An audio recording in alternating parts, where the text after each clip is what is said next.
Have you ever think about why you're still here? Well, if we should go to Jeremiah 29 and verse 11, it reads, "For I know the thoughts that I think towards you, said the Lord, thoughts of peace and not of evil, to give you an expected end." Now, this verse is a powerful reminder of God's promise for hope and for your future. Now, Jeremiah 29 and verse 11, it's a deeply comforting verse. This is offering promise of hope and divine guidance.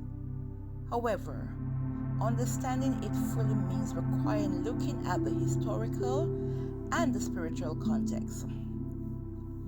Now, this verse was spoken by God through the prophet Jeremiah to the Israelites who were in exile in Babylon. They have been taken from their homeland due to their disobedience, and many false prophets were telling them that they should return. However, God, through Jeremiah, told them that their exile would last 70 years. But despite this, He had plans for their welfare, not their destruction. Now, let's break down the verse. "For I know the thoughts that I think towards you."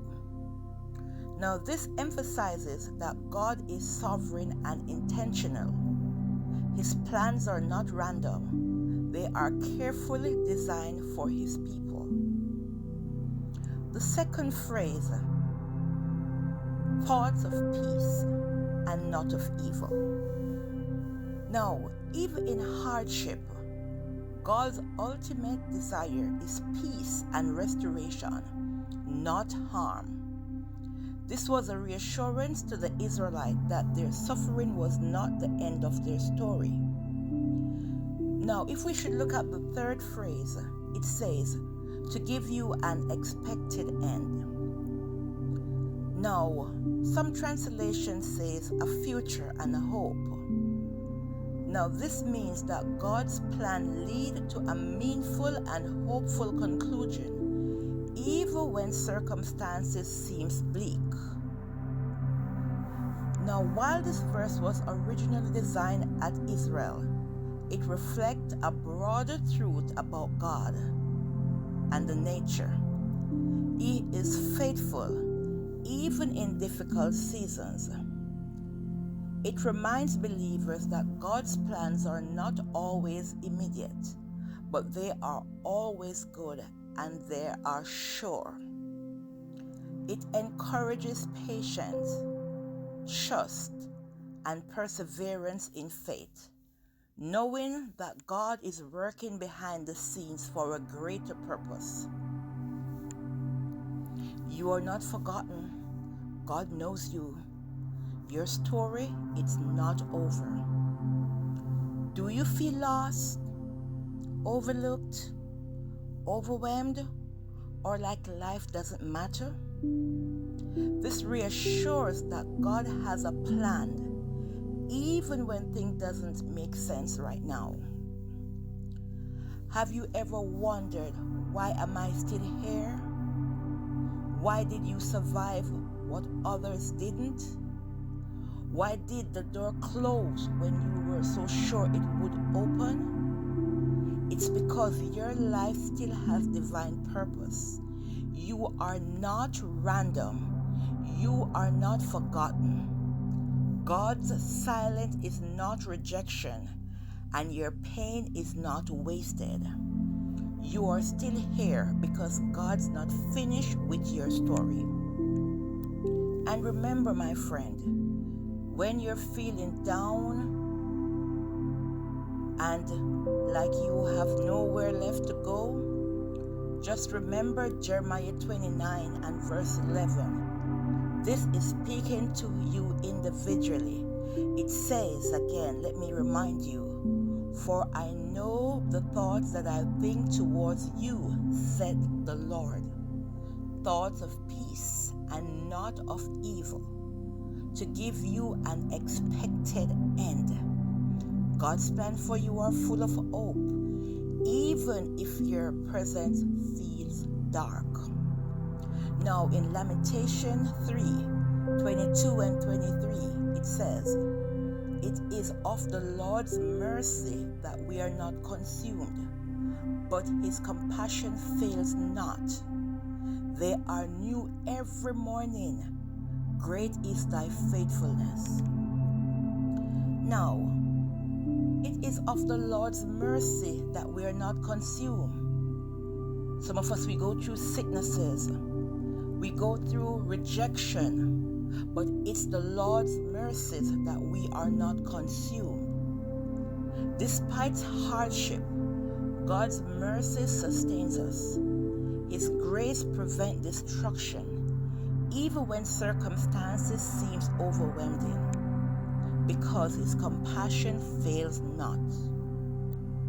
Unlike humans' emotions that fluctuate, God's compassion is constant. He never abandons his people. They are new every morning. Every day brings fresh mercy, a new opportunity to experience his love and renewal. Great is thy faithfulness. God's promise never wavers. His faithfulness is unmatched, providing hope in every season. You are still here because his mercies and fresh grace for you every day. Now Philippians 1 and verse 6, it says, "Being confident of this very thing, that he which hath begun a good work in you, perform it until the day of Jesus Christ."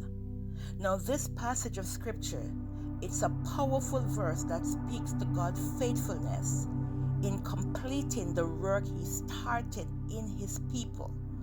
It's a deeper look at its meaning. Now, if we should break down these verses, being confident of the very thing.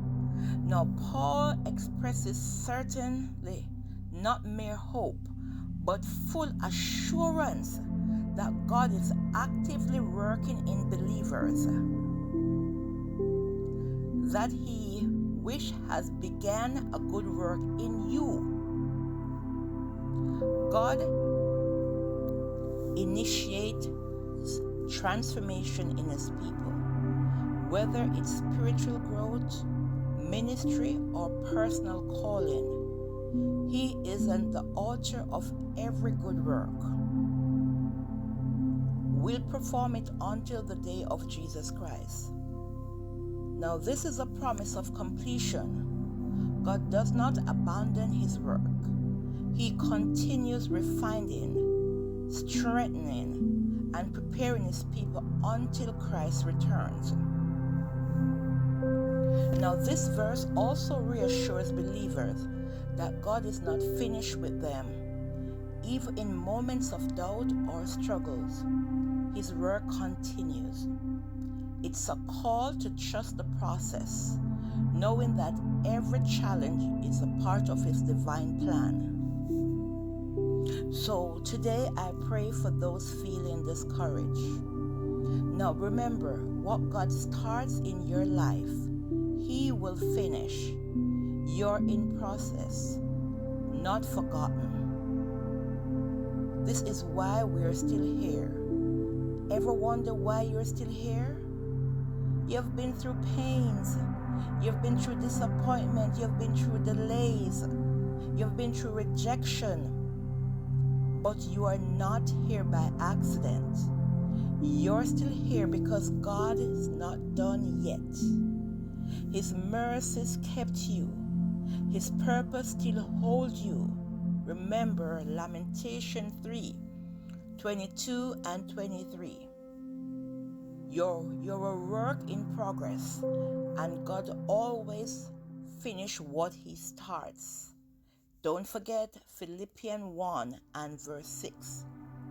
This is why you're still here. Your story has meaning. Your story isn't over. Now, this message is for those that are wondering why am I still here? If this message has been uplifting to you, please share this message with somebody. Remember to continue to get messages like these. Share, subscribe, and click this notification bell that when a new message is broadcast, you will be one of the first to receive.